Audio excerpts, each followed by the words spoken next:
Convido você a abrir a palavra do Senhor lá em Efésios,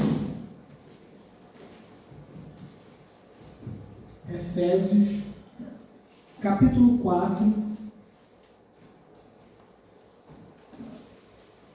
a partir do verso 25.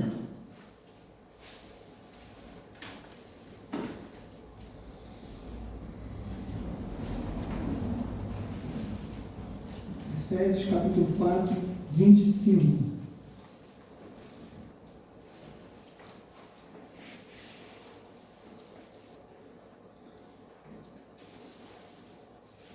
A palavra do Senhor diz assim: por isso, deixando a mentira, fale cada um a verdade com o seu próximo, porque somos membros uns dos outros. Irai-vos e não pequeis. Não se ponha o sol sobre a vossa ira, nem deis lugar ao diabo. Aquele que furtava, não furte mais, antes trabalhe, fazendo com as próprias mãos o que é bom, para que tenha como acudir ao necessitado. Não saia da vossa boca nenhuma palavra torpe, e sim unicamente o que for boa para edificação, conforme a necessidade, e assim transmita graça aos que ouvem. E não entristeçais o Espírito de Deus, no qual foste selado para o dia da redenção. Longe de vós toda amargura, e cólera, e ira, e gritaria, blasfêmia, e bem assim toda a malícia. Antes, sede uns para com os outros, benignos, compassivos, perdoando-vos uns aos outros, como também Deus em Cristo vos perdoou. Quero orar mais uma vez. Senhor, nós agradecemos pela Tua palavra, Pai. Agradecemos porque o Senhor é um Deus tão grandioso, é um Deus infinito, Pai, que não conseguimos mensurar. Mas o Senhor, Pai, foi condescendente. O Senhor, ó Deus, deu a oportunidade que nós tivéssemos condições de conhecer um pouco sobre Ti. O Senhor se revelou ao mundo por meio da criação. O Senhor se revelou ao mundo por meio das coisas que foram criadas. E o Senhor se revelou ao mundo por meio da Tua palavra, Pai. E somos gratos, ó Deus, pela Tua palavra. E nesse momento eu quero Te pedir, ó Espírito Santo, que nos conduza ao entendimento da Tua palavra. Que a nossa terra, a terra do nosso coração, seja aquela terra boa, onde a palavra será semeada, ó Pai, e frutificará para o louvor da Tua glória. Em nome de Jesus. Amém. Meus irmãos, hoje, atualmente, quando eu falo atualmente, eu estou pensando em uma pessoa que tem aí como eu, 45 anos, conheço muito pouco da realidade, né, desses mais de 6 mil anos de existência da Terra, mas eu falo muito pela minha realidade, o que eu percebo, né? Mas o que a gente vê ultimamente, e pode ser que os antigos mais velhos que eu e os mais novos tenham uma percepção diferente, é que as pessoas estão cada vez mais, nesse tempo, buscando autoconhecimento e buscando entender cada vez mais o comportamento humano. As pessoas vão fazendo cursos, vão atrás de coaches, vão atrás de psicólogos, vão atrás de talvez fazer até um curso técnico, uma faculdade. Já vi muitas vezes pessoas que estão voltando para a faculdade de psicologia. Aqui está acima. Ele quer ajudar as pessoas, mas na verdade, no fundo, ele está precisando, ele está tentando entender o que está aqui e o que está aqui. Está indo para um lugar muito ruim para entender isso, né? Que o melhor lugar é a palavra de Deus. Mas as pessoas estão atrás disso. Elas querem saber o que elas são. E eu fico imaginando aqui que isso é mais uma evidência de que nós, entre aspas, de que o mundo está cada vez mais se desviando da realidade da palavra de Deus. Quando eu era criança, meus familiares, eles têm muito ditado, tinha muito ditado popular e aquelas frases de efeito, né? Eu recordo quando eu ia para a escola e alguém ficava, vou usar uma palavra moderna, né? Fazendo bullying comigo, né? Mas poderia dizer outra, em algum aspecto, eu contava para minha mãe falava assim: esse menino é bobo. Você acredita que isso resolvia a minha situação?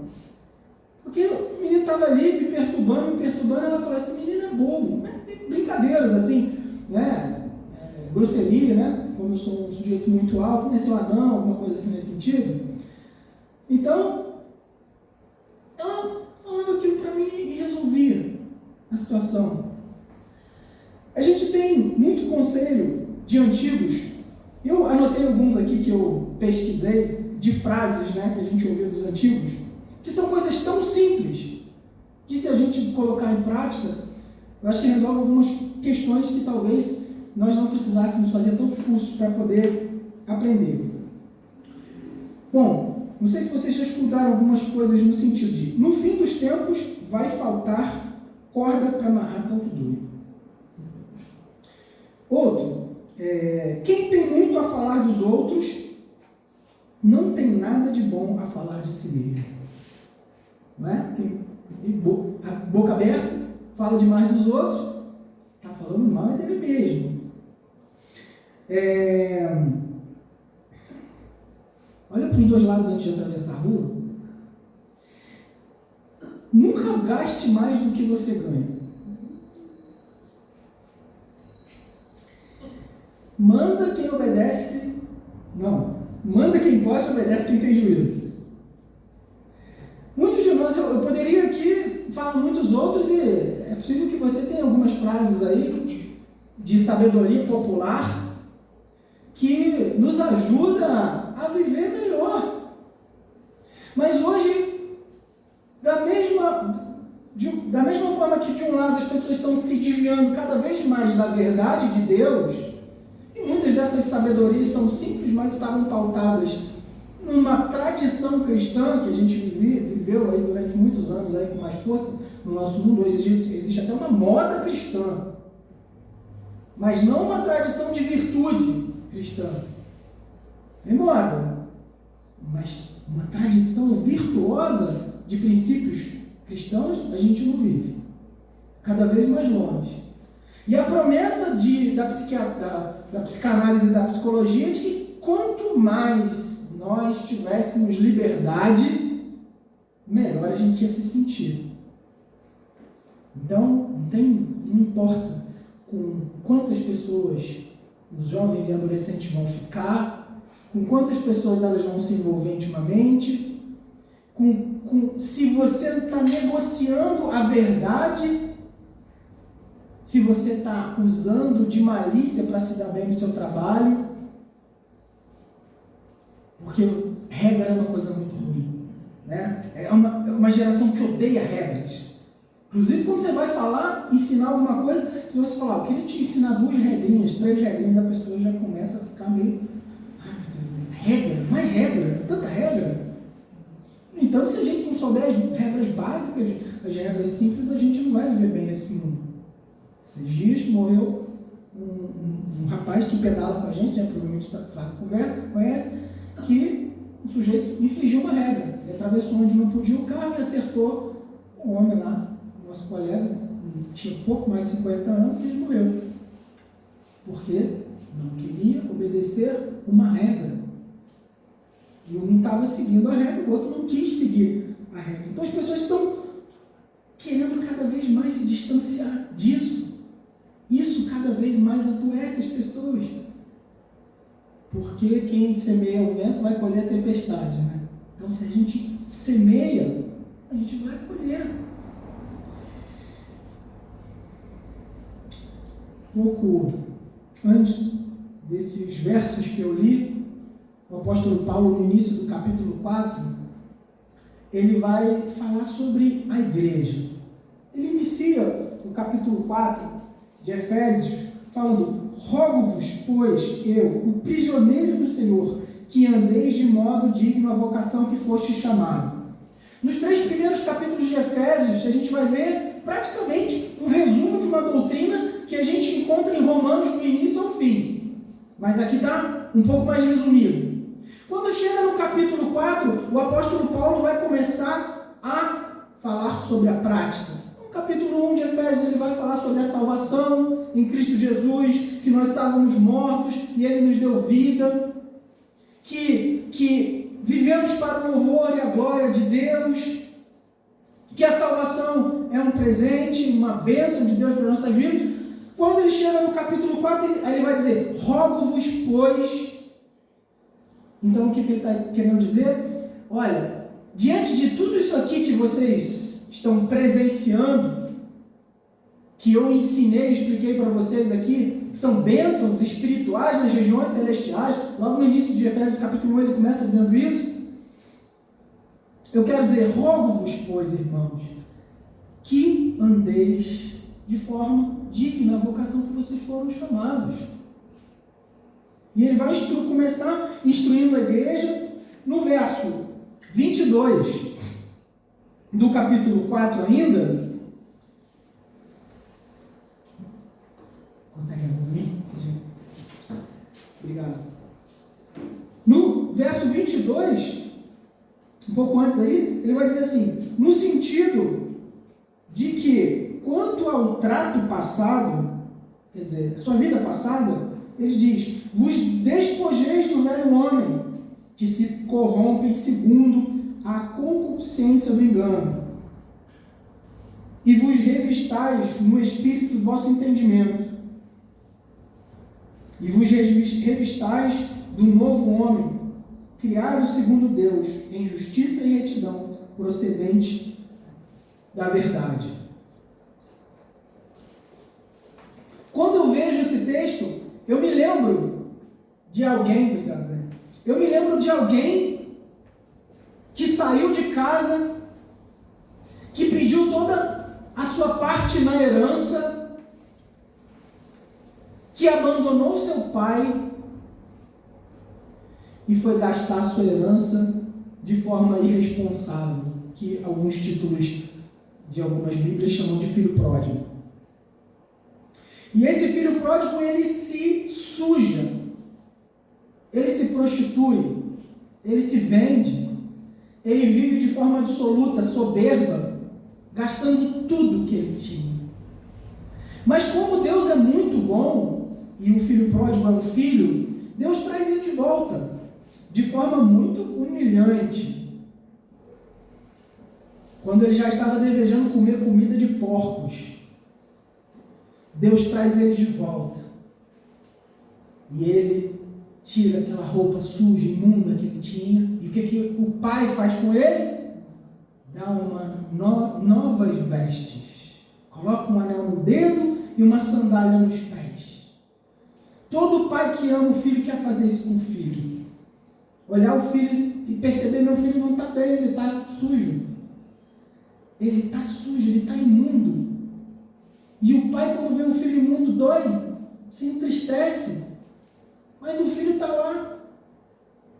Mas quando ele volta, o pai recebe ele com muita alegria e ele vai se despojar e se revestir. E nesse verso que a gente leu agora, ele vai falar que a gente tem que se despojar e se revestir. O que ele diz? No sentido ao trato passado, como era a sua vida anterior, vos despojeis do velho homem, que se corrompe segundo a concupiscência do engano. A mentira que você enxerga hoje, ou que você enxergava se tratando dos Efésios, que era um engano, você tem que se despojar. E você tem que se revestir. Quando a gente sai para poder fazer uma atividade ao ar livre, né? Vai correr, vai andar de bicicleta, vai brincar com o menino. É bom quando a gente brinca, a criança se suja, toda a gente se suja. Aí, num dia de chuvoso desse aí, quando você chega em casa, o que você faz? Tira aquela roupa suja toda, né? Tira a roupa suja, aí coloca lá para lavar na máquina de lavar, ou na mão, e aí você toma aquele banho, aí você bota uma roupa limpinha, cheirosa, com cheirinho de amaciante. Não é bom? É o que está acontecendo? A gente está se despojando, a gente está tirando aquela roupa suja e colocando uma roupa nova, vestes novas. E aí, o apóstolo Paulo, no verso 25, ele vai começar a falar sobre algumas coisas muito específicas. Nos versos anteriores, é o início, a primeira parte de um convite a uma vida de santificação. Mas aqui ele vai começar a ser mais específico, e quando a gente começa a ver esse texto, o capítulo 4, ele sendo bem específico no sentido de santificação pessoal, no capítulo 5 e 6, depois ele vai falar sobre santificação coletiva, relação de pai com o filho, relação de marido com a esposa, relação do chefe com o seu funcionário, naquele período ele fala de escravos, né? E depois, quanto ao mais, seja fortalecido na força do Senhor e se revista de toda a armadura de Deus, para que você possa resistir no dia mal e continue em oração. Continue orando. Depois disso tudo, para você permanecer firme, lembra que existe ainda uma batalha espiritual que nós estamos travando. Deus dá possibilidade e condições da gente viver nesse mundo, olhando isso daqui, que a gente consegue enxergar, mas quando a gente não entende que não é só isso daqui, de que existe um mundo espiritual também, a gente não percebe as coisas da forma com que elas têm que ser percebidas. Aí a gente fica com medo do Alexandre de Moraes. Mas ele não vai ganhar no final. A história é diferente. Mas quando a gente confia em Deus, e a gente olha, por exemplo, para o livro de Apocalipse, que é um livro maravilhoso de consolo, de louvor, de justiça, de juízo para os ímpios, mas de justiça e uma promessa maravilhosa para os santos, a gente se alegra. E é em cada momento da nossa vida. E ele começa dizendo, por isso, deixando a mentira, fale cada um a verdade com o seu próximo, porque somos membros uns dos outros. Meus irmãos, uma das piores coisas que existe no mundo é você lidar com gente mentirosa. Tem gente que mente, de vez em quando ela aumenta alguma coisa ali, aumenta alguma coisa aqui, dá uma informação errada. Tem gente mesmo, sem querer, daqui a pouco, eu falei errado isso aqui, volta lá, pede perdão. Mas tem gente que vira um ator ou uma atriz. A característica daquela pessoa é ter uma máscara. Às vezes, quando eu estou aconselhando, eu falo, eu quero saber com quem que eu estou falando aí, porque me parece que você não é a pessoa realmente que estava lá, quando escondido descobriram o que você fez, não está parecendo que é a mesma pessoa. Aqui parece Madre Teresa de Calcutá, e lá parecia o Fernandinho Beiramar. Quem é você? Quem é você? Isso é bom, uma resposta boa para quem está sendo aconselhado. Então isso traz mentira traz tanto prejuízo nos relacionamentos de trabalho, prejuízo na família, prejuízo para si mesmo, que às vezes a pessoa ela é uma mentirosa tão sem freios, que ela às vezes não sabe nem mais o que é a verdade. E por que isso é algo tão terrível? Porque Cristo, Jesus, é o caminho, a verdade e a vida. Porque quando a gente conhece a verdade nos liberta. Sei que isso virou até virou jargão agora na boca de político, né? Mas é muito mais do que os políticos estão dizendo aí. Porque tem a ver com conhecimento de Cristo, conhecimento da vida de Cristo, conhecimento do modelo que a gente deve seguir, que é Cristo. Então, falar a verdade tem a ver com ser como Cristo é. Mas aqueles que eram os efésios, que estavam ali envolvidos no mundo grego, parece, meu irmão, parece os políticos de hoje. Né? Porque aqui era um meio que as pessoas não tinham fidelidade com a sua palavra. Isso não é uma virtude apreciada. Difícil lidar com isso. Mas Paulo está chamando a atenção para eles. Para de mentir. E a gente vai ver uma aproximação disso com o 9º mandamento, que está lá nos 10 mandamentos, que diz: não dará falso testemunho. E no nosso catecismo maior, a gente tem até uma pergunta que diz assim: quais são os deveres exigidos no 9º mandamento? A resposta: os deveres exigidos no 9º mandamento são promover a verdade, a boa reputação do nosso próximo e a nossa, cumprir nossas promessas,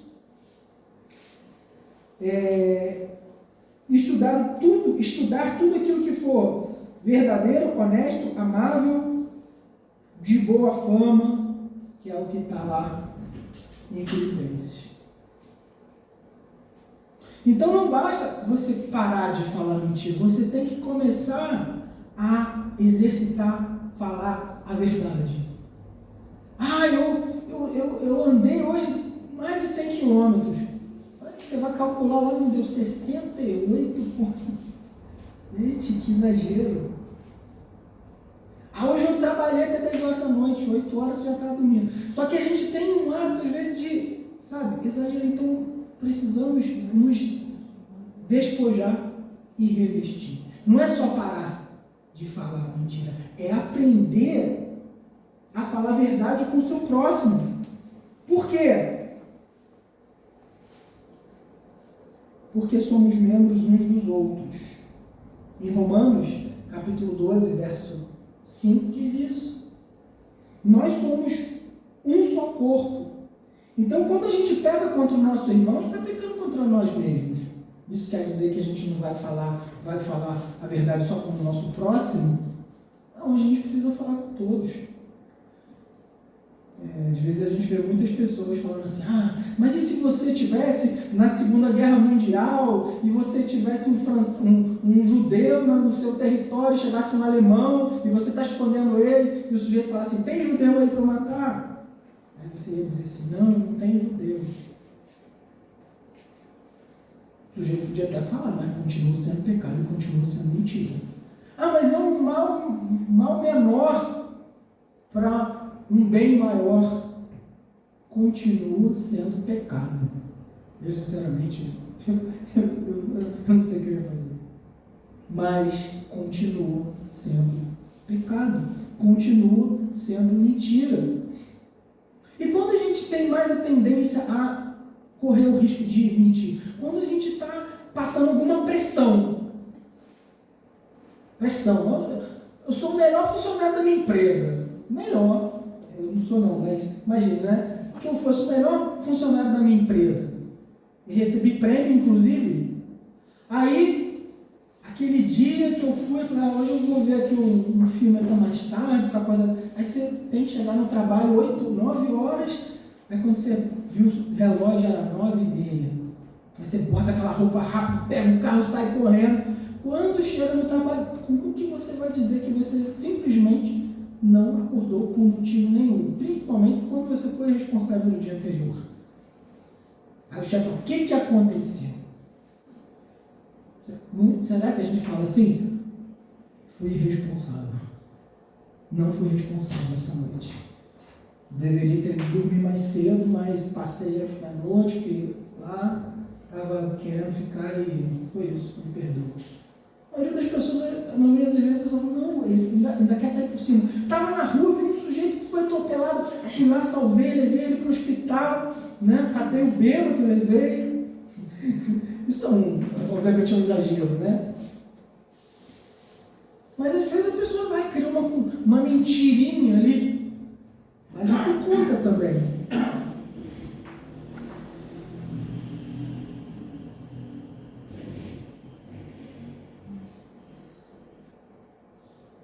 Verso 26. Diz: irai-vos e não pequeis, não se põe o sol sobre a vossa ira. 27, nem deis lugar ao diabo. Irá, meu irmão, como diz aqui, não necessariamente é pecar. Por exemplo, quando a gente vê uma injustiça, a gente fica irado. Pode acontecer. Mas se a gente vê uma injustiça, fica irado e quer resolver sem a justiça que tem, que é responsável por resolver a injustiça, que seriam, sei lá, policiais e juízes, a gente vai resolver, quando a gente quer resolver do nosso jeito, a gente acaba irando e pecando. Correto? Do outro lado também o apóstolo Paulo vai dizer: não coloque o sol sobre a vossa ira. Colocar o sol sobre a vossa ira é irar e guardar. E não resolver a situação que precisa ser resolvida. E aqui eu não estou dizendo que quando a gente está com a cabeça quente, a gente, não, amanhã, essa noite aqui, não pode, a Bíblia diz, não põe o sol sobre a vossa ira, eu estou bravo mesmo, então agora que vai resolver. Aí você acaba pecando mais ainda.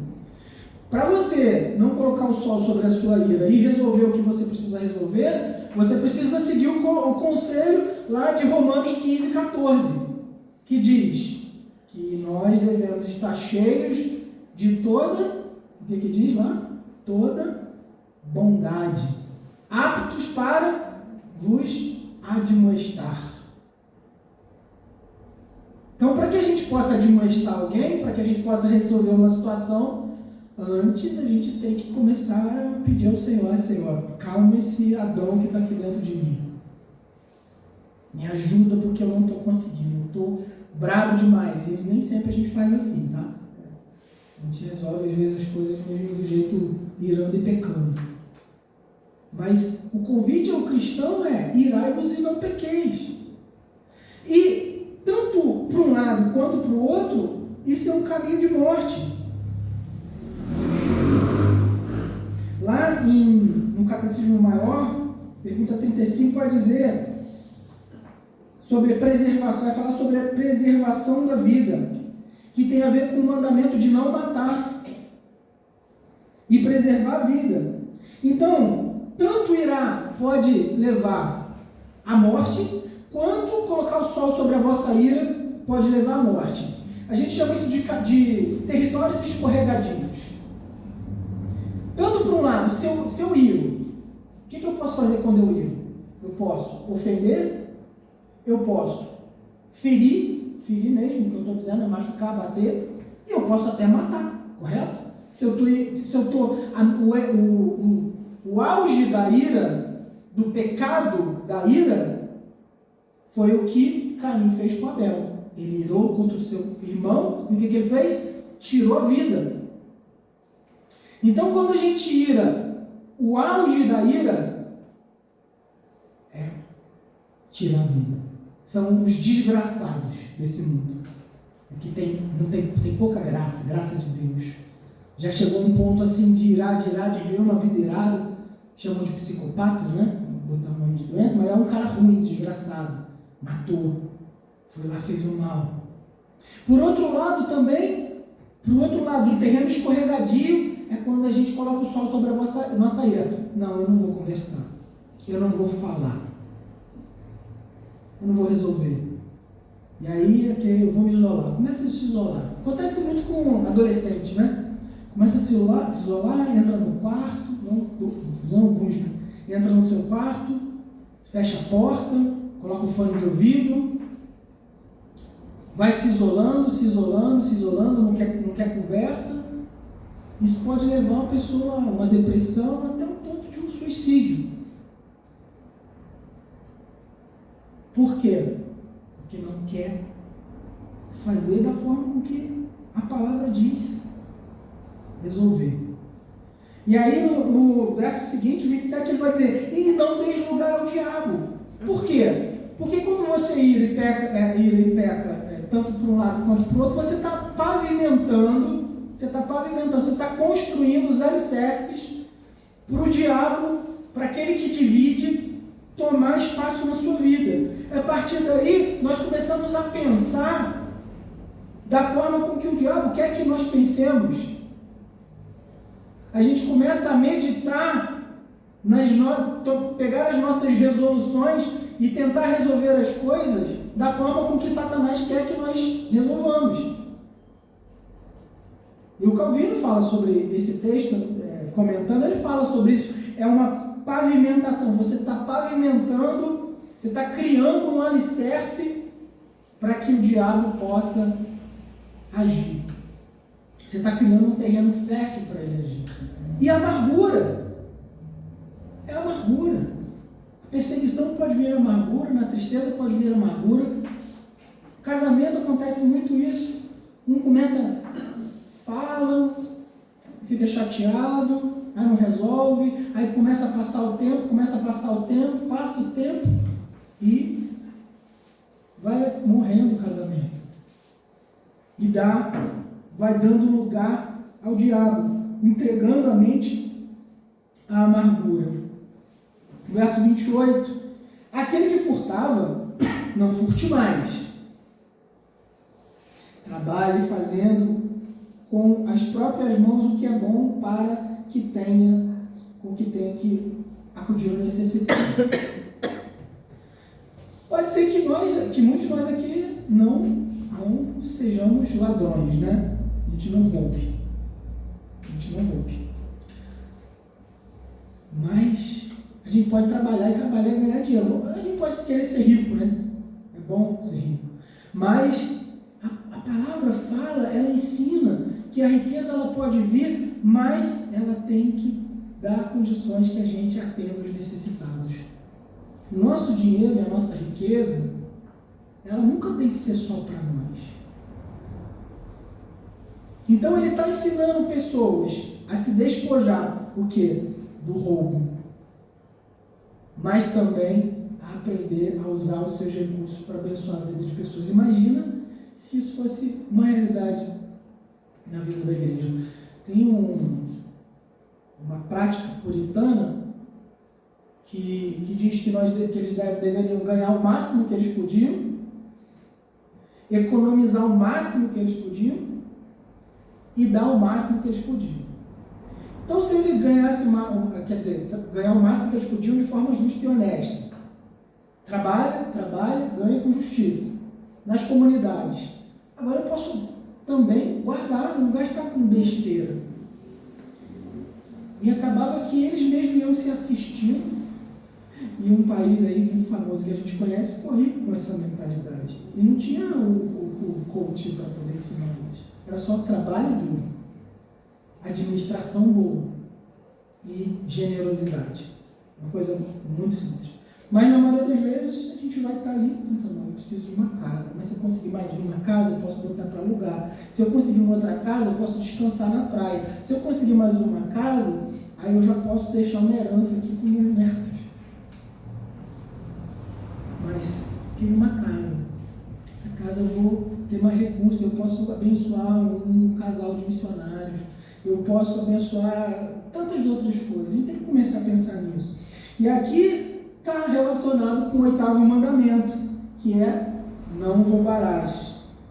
Pergunta 141, Catecismo Maior. Os deveres exigidos aí: fidelidade e justiça nos contratos, dar o que é devido, devolver bens retirados dos donos, não sonegar, ter palavra. Às vezes a gente pega uma coisa, tem que tomar cuidado com o livro. Eu tenho livro lá em casa que eu peguei emprestado aqui da biblioteca. Tem que estar lá, estou olhando. Tem que devolver. Tem livro que a gente pega emprestado do irmão. Às vezes nem lê, só bota na biblioteca e fica achando que é seu o livro.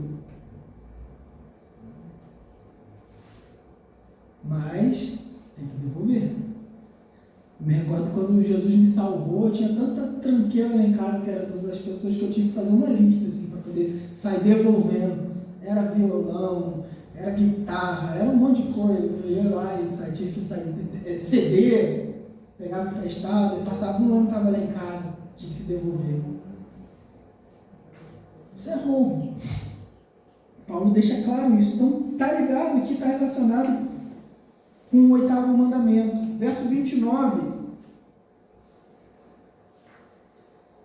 Não sai da vossa boca nenhuma palavra torpe, sim unicamente o que for boa para edificação, conforme a necessidade, e transmita graça aos que ouvem.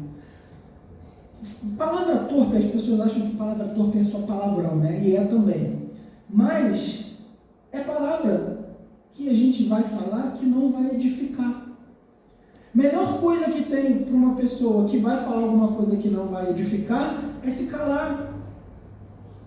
E eu vejo até pessoas falando assim, eu vou chamar a atenção do irmão ali, às vezes não está chamando a atenção, ele está querendo jogar ele no chão. Então a palavra tem que ser uma palavra que vai edificar. Você já imaginou se todos nós pensássemos várias vezes, antes de falar alguma coisa com alguém, e pensasse, todas as vezes que eu falar alguma coisa, eu quero que isso seja para edificação. Mas não é. Inclusive está na moda. Eu lembro quando eu morava lá em São Paulo, eu ia no colégio das crianças, tinha uma modinha que era uma pessoa ficar ofendendo a outra. Não sei se vocês já viram isso. Ficavam apontando o dedo assim e ofendendo. Era batalha de... Tinha um nome lá. Eu vou dar o nome de batalha de ofensas, né? Mas não era um nome mais feio. Mas eles ficavam lá ofendendo, aí ficava o resto, todo mundo gritando em volta. Isso. E cada vez mais eles iam aprendendo isso. Não, mas eu não vou levar desaforo para minha casa. Eu não posso ser humilhado desse jeito. Eu vou lá e vou revidar. Eu recomendo que vocês vejam um filme. Como é que é o nome do filme mesmo? A Forja. Essa semana, A Forja. Está no cinema. Ainda está? Tá no cinema. Muito bom o filme. Muito bom. Quando a gente pensa, a gente faz sempre uma associação, né? A gente não pode falar nada negativo. Não é confissão positiva, meus irmãos. Confissão positiva é outra coisa. Eu vou determinar em nome de Jesus. Vai acontecer, não, que fica usando ali o nome de Jesus como se fosse uma palavra mágica, né? Não é isso. Não é isso, mas é tentar falar só aquilo que vai edificar a vida de pessoas. E não é fácil, tá? Não é fácil.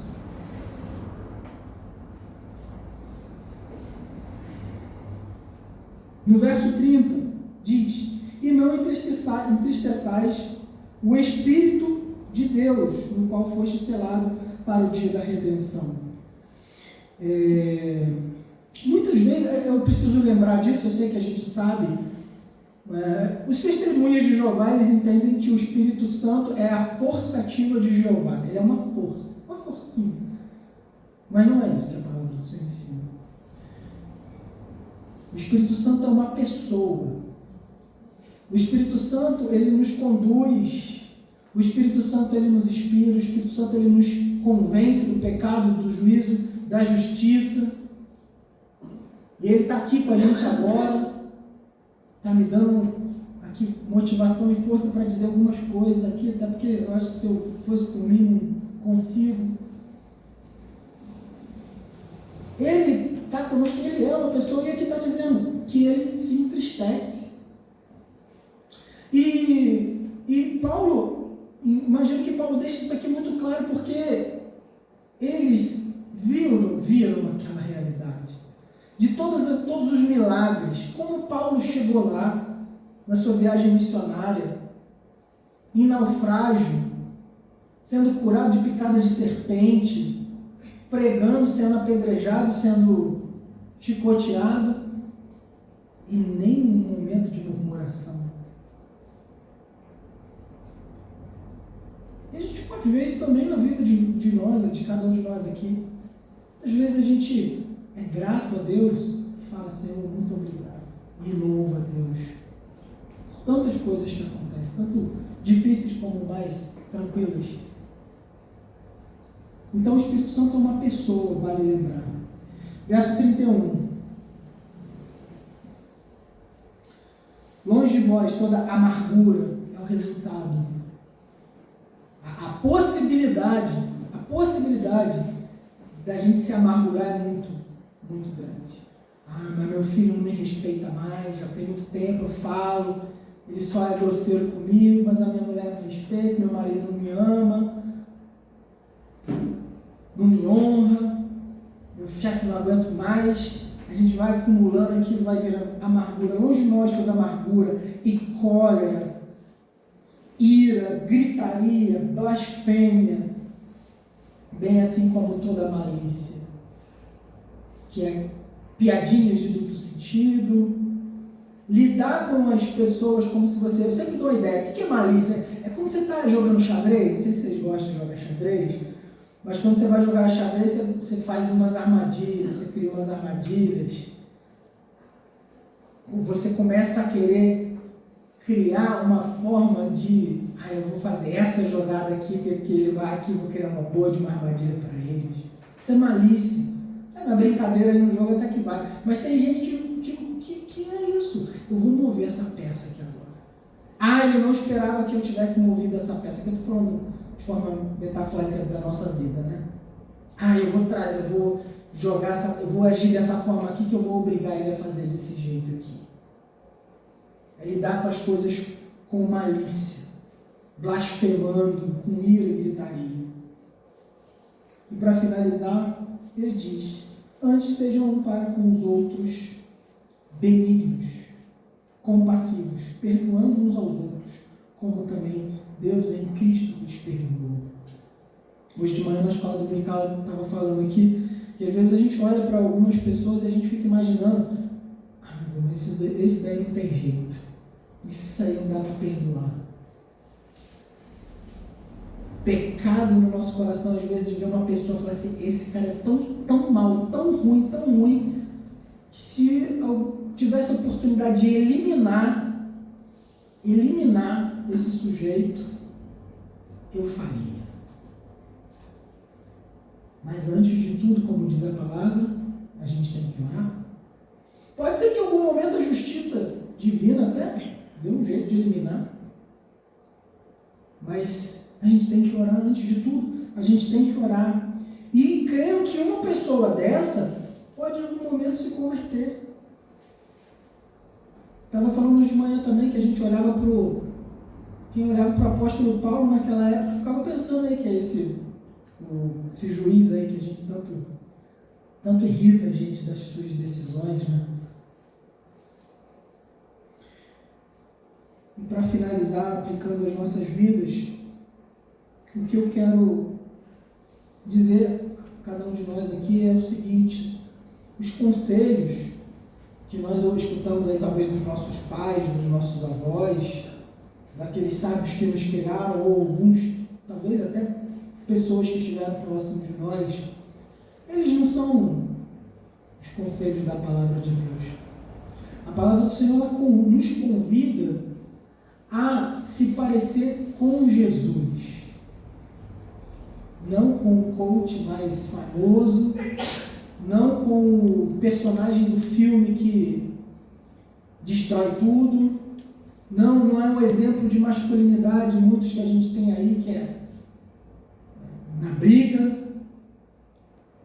nem é talvez aquele exemplo de feminilidade que se afasta dos princípios bíblicos, mas ser como Jesus. É isso que Paulo está convidando.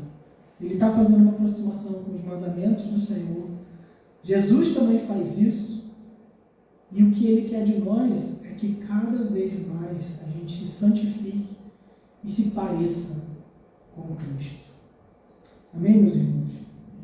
Quero orar nesse momento. Queria convidar você para ficar de pé.